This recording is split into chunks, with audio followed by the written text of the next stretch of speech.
का कैलू ये जान ई सॉन्ग बाटे पवन सिंह के।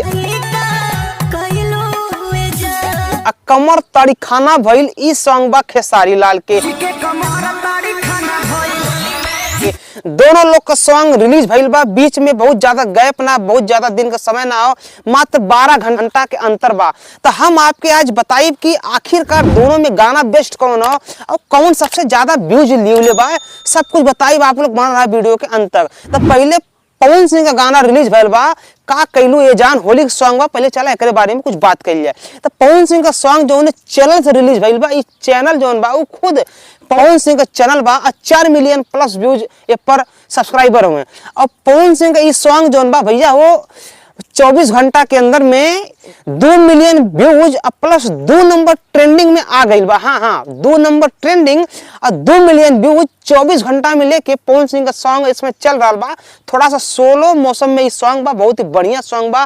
जैसे कि सैड सॉन्ग भी बा, मिला जुला के सैड सॉन्ग मिला के, होली सॉन्ग मिला के पवन सिंह का सॉन्ग बा। और भैया वो बात कर लिया खेसारी लाल का जो गाना अभी 10 घंटा पहले रिलीज भइल बा, टोटल आपके स्क्रीनशॉट के माध्यम दिखा दे। क्योंकि खेसारी लाल का सॉन्ग रिलीज भइल बा, एक नाम बा कमर ताड़ी खाना भइल। हाँ भाई, कमर ताड़ी खाना भइल ई गाना खेसारी लाल का बा। खेसारी लाल भैया हो इसमें होली के ब्रांड एम्बेसडर बन गया हूँ।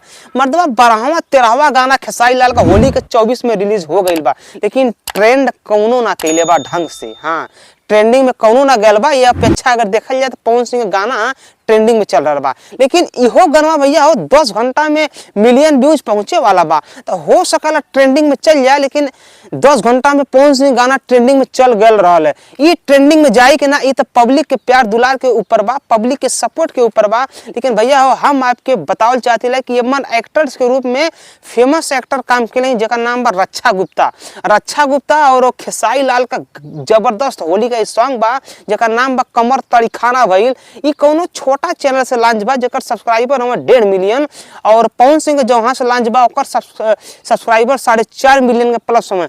तो वह भाई देखा जाए तो पवन सिंह का चैनल भी बहुत थोड़ा सा बड़ बा ये चैनल की अपेक्षा। लेकिन भैया हो अगर यह माइनस देखल जाए तो 10 घंटा में खेसारी लाल का जो सॉन्ग बा वो 1 मिलियन प्लस व्यूज होके वाला बा, और 24 घंटा में पवन सिंह का 2 मिलियन प्लस व्यूज हो गई बा।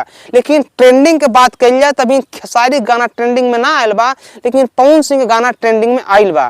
अब गाना सुनने के बाद थोड़ा सा खेसारी लाल गाना जो बा थोड़ा सा तड़का भड़का टाइप में बा, और पवन सिंह का जो गाना बा वो थोड़ा सा स्लो मोशन में, सैड मोशन में सॉन्ग बा। अब आप लोग नीचे कमेंट करके ये बतावा कि आप लोग गाना कौन अच्छा लगल, खेसारी लाल यादव का, पवन सिंह का।